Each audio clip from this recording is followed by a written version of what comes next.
Hi, this is Jackie Hauser of Flexner-Hauser Injury Law. Welcome to our podcast, Laughter in the Law, where we talk about the law with a lighthearted twist. My name's Diane. I'm the office manager of Flexner-Hauser Injury Law. So today we're talking about one of the most difficult cases. Types of cases. Yes. Yes. Okay.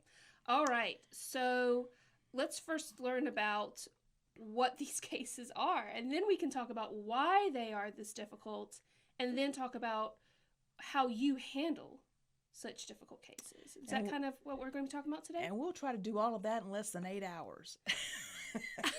That sounds good to me. It's a lot of material, Yeah. but we'll try to keep it simple and just hit the basics of it. Okay. But the most difficult types of cases to handle are called missed cases, M-I-S-T. Missed cases. I'm assuming that's an acronym. It is. So MIST stands for minor impact soft tissue injury.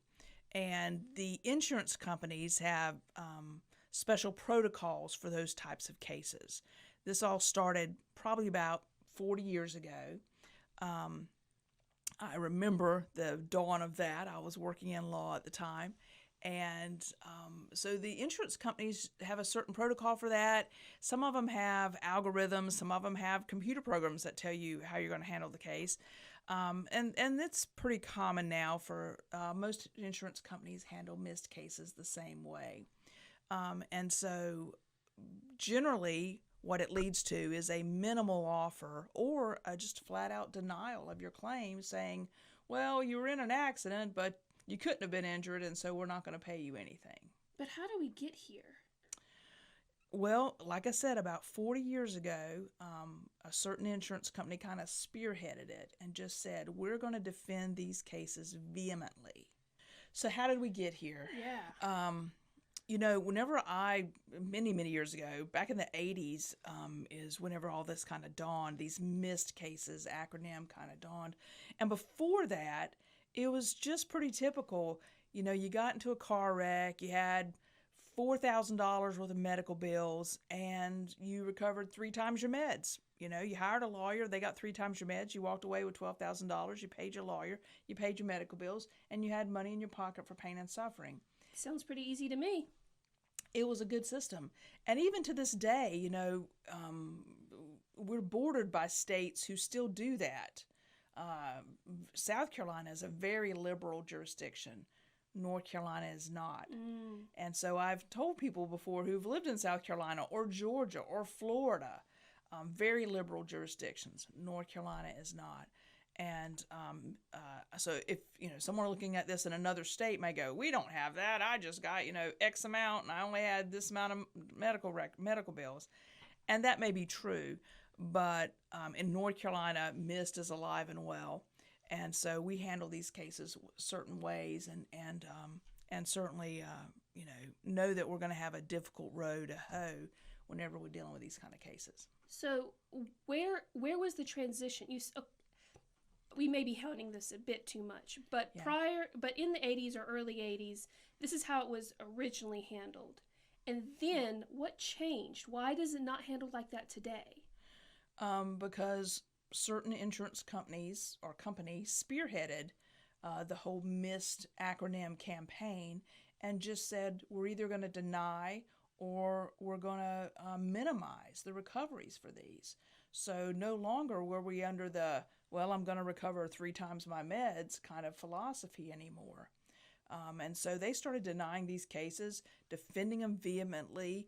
I've seen cases go to the Court of Appeals once or twice whenever it's just once again, a minor impact soft tissue case. We're not talking about $1 million cases, but I've seen them, they're either going to outspend the attorney or wear out the plaintiff to where the plaintiff just grows impatient and gives up. That is so unfortunate. It is wrong. It is wrong on so many levels. So was there a specific insurance company that started this all? Oh, you want me to out the insurance company? I think we all want to know who spearheaded this. Who's I don't know if they want credit or blame. The insurance company that I recall that was the catalyst for all of this is Allstate Insurance Company, which is So you're not in good hands with Allstate. I'm not, because I wouldn't never have Allstate insurance after seeing how they handle claims. No, I would not. Wow. Okay, so that's the history of, Right. of missed cases and how they've come about. How are missed cases, how is a case categorized as missed? What do they look for to determine whether your case is going to be a missed case? Right. So there's a couple of things on the accident report that's prepared. And one of the first things we have to think about whenever we look at the accident report is what law enforcement agency is investigating this accident. If it's your local police department, it's probably going to be just a different level of investigation than maybe the North Carolina Highway Patrol. Highway Patrol, that's part of their job. That's one of the top 3 things they do is investigate traffic accidents. Most folks, though, who are law enforcement officers, who are police, your local police department, that's just not the fun stuff for them. That's really, kind of, and you're not going to see a veteran with 10 or 20 years out there investigating traffic accidents. Usually it's for the young guys, the rookies, the younger officers. The ones that are still kind of green. Yeah, and so you get a different level. I'm not saying they're incompetent.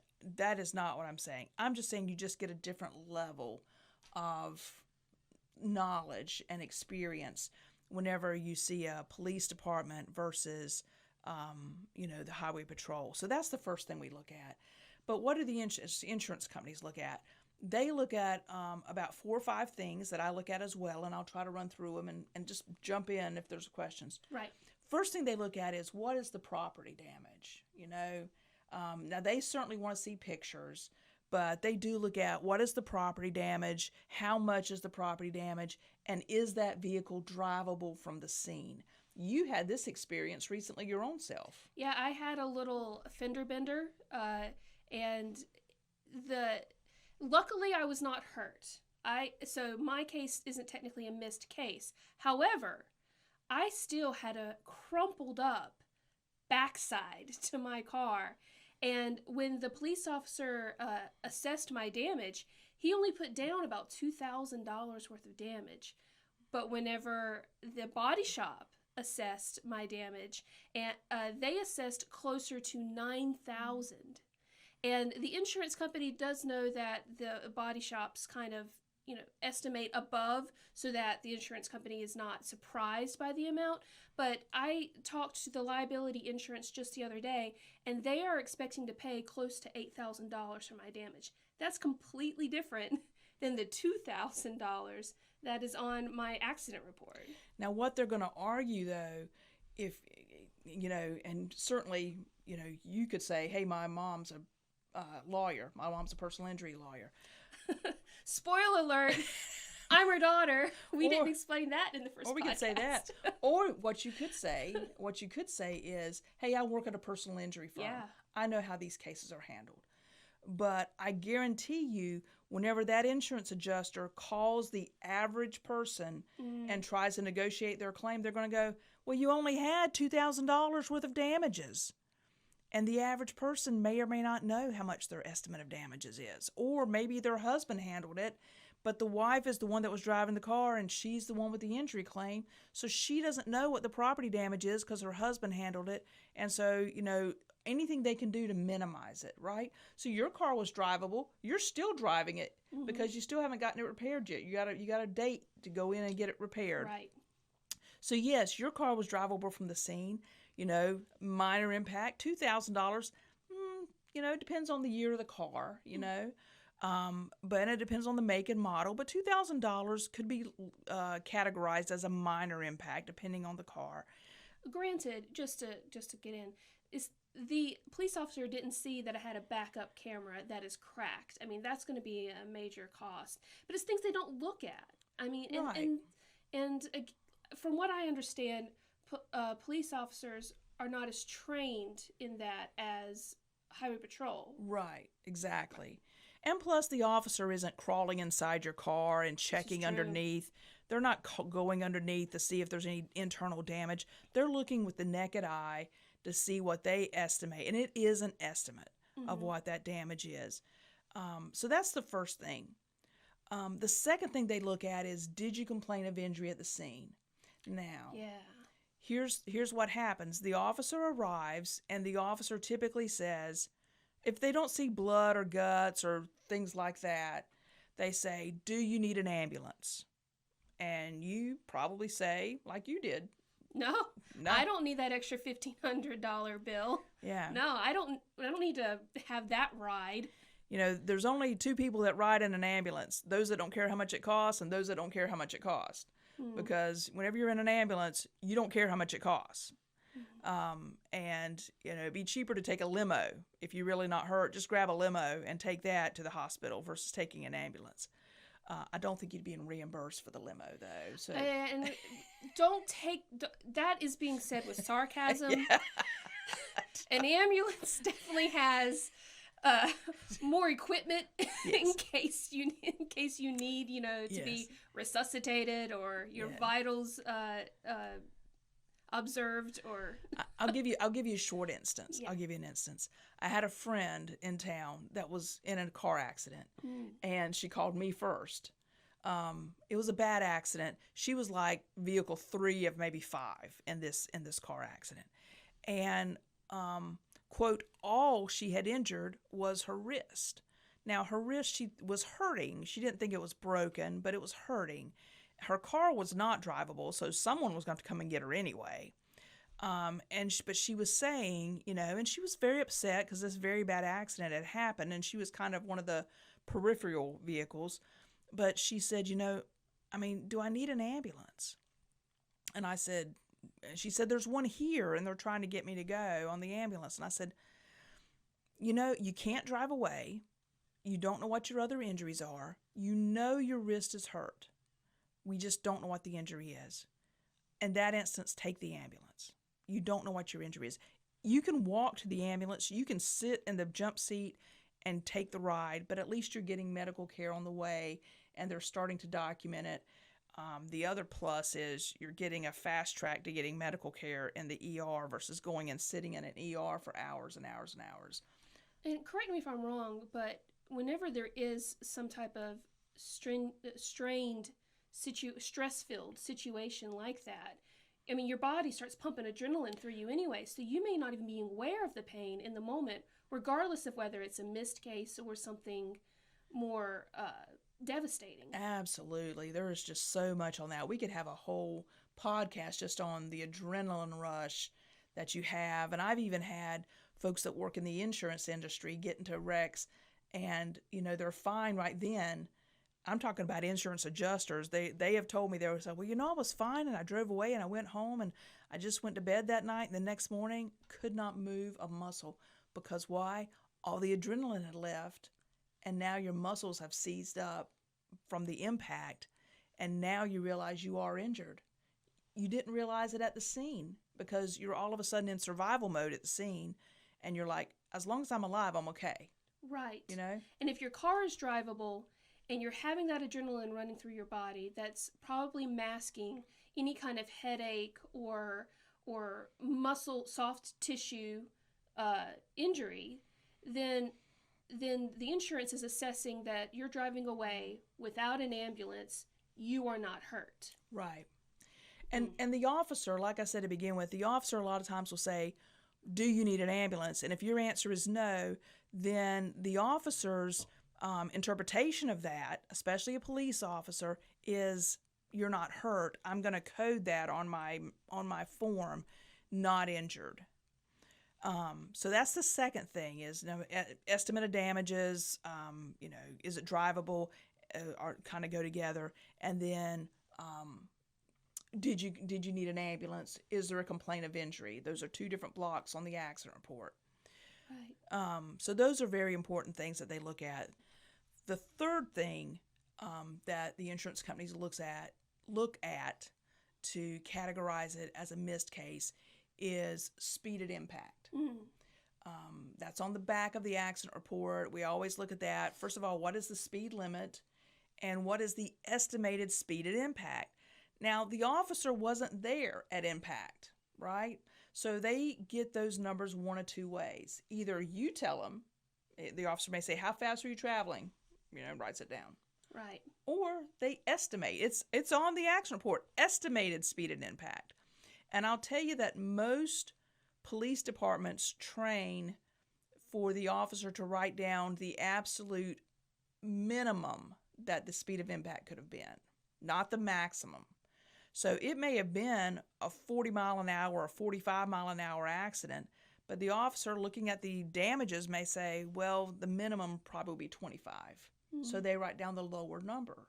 Once again, not to exaggerate, to minimize. That's another point that the insurance company makes is, how can you be injured in a 20 or 15 or 10 mile an hour accident? Well, I can tell you how I can be injured because I am in a vehicle that is going to jerk me all about. Right. And I may have pre-existing conditions. I may have been in a particular situation. I may have been reaching for something. I may have, hit my head on the window. Many different ways that you can be injured in a low impact situation. So they take these, what we would call conservative estimations, and instead of taking them with a grain of salt, they are taking them as gold. Exactly. Exactly. And then the final thing, especially our local police department here, a lot of times we have, here in a bigger city, a lot of times you have crime scene or civil investigators, not crime scene investigators, but civil investigators. So they don't even send out the police anymore. They just send out these civil people who are just writing up the accident report. Wow. And they'll actually put in the narrative, driver of vehicle 1 did not complain of any injury. So they'll actually write that out, which may be true. Once again, I have plenty of folks who come to me days later and go, I was fine, but the next morning I woke up and I was stiff, my neck hurt, or I've got this numbness and tingling down my arm, and nothing's changed except you were in an accident, even a minor accident. And so, but those are the things that the insurance company look at to minimize your claim, to minimize these minor impact soft tissue claims.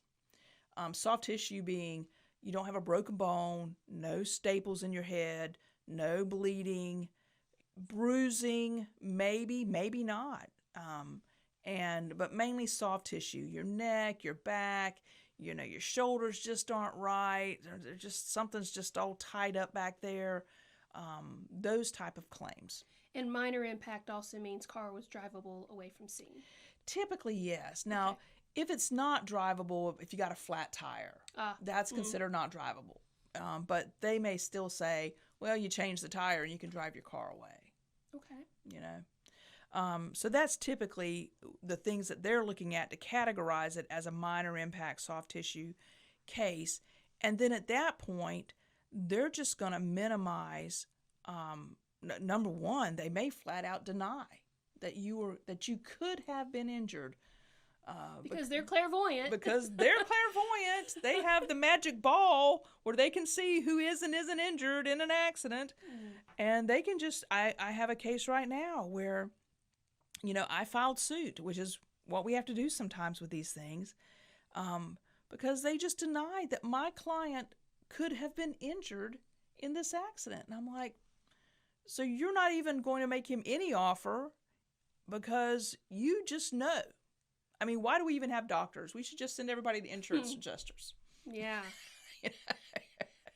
That's just crazy that could happen. You know, that this is an acceptable practice in the insurance world. Right. So we've learned about how we've gotten here and how they assess these missed cases. Mm-hmm. How do you represent your clients whenever they happen to have this type of a case? Right. So I do a couple of things. Number one, anybody who wants to come in and see me, I always do a free evaluation of their case.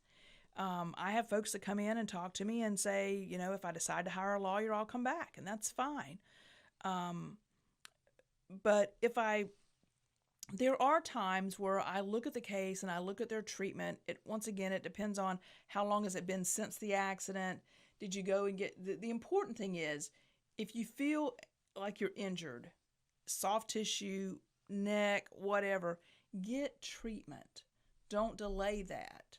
That's another thing that the insurance company looks at is these gaps. So if you had the accident a month ago and you wait an entire month to go get treatment, that's a problem. That's a problem with your case. It doesn't mean you weren't injured, but that really is a hurdle that has to be crossed, and we'd have to talk about the pros and cons of that. But typically what I do is I make sure folks did go and get treatment. What was their diagnosis? And then we talk about whether it's best. Sometimes there have been times where I've said, you're going to do fine handling this case. Call me if you need help. Wow.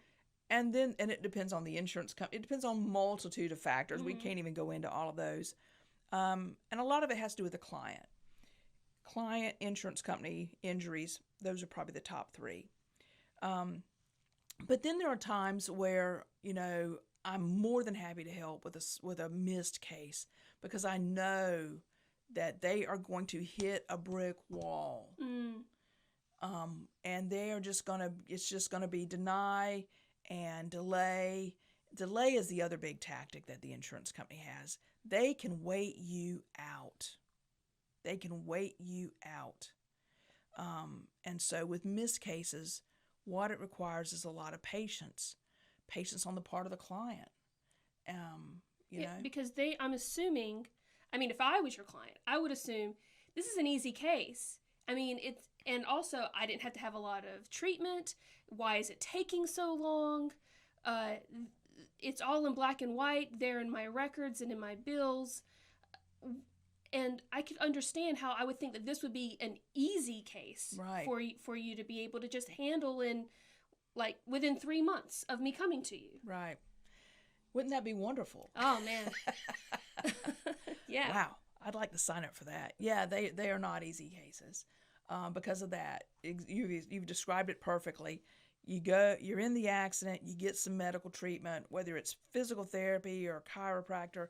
You complete your treatment. You do exactly what the medical professional tells you to do, and then we submit your demand, and then the fun begins. The best thing that could happen is just get a flat out denial, and then we know what we're going to do. We're going to file a lawsuit. We know that. Then they just nickel and dime, and start and talk about all these issues again. I have to have a really serious conversation with my client about patience and what their end goal is. Because, some folks can't wait because while they were recuperating, they were also out of work. And so they missed 3 or 4 days of work. And I understand completely what it's like to live on a shoestring budget. I remember those days. There are times now I even know those days. And 3 or 4 days of missing work can make a difference in your budget. Right. And paying bills and picking which bills to pay. Do I have groceries or do I have electricity? Which do I want? And then, of course, the medical providers. At some point, they start hounding you. I know that we've even had clients that call us in desperation saying, I have to make a payment by 5 p.m. today, or else they're going to send my medical bill to collections. Right. And so, like I said, the insurance company knows they can wait you out.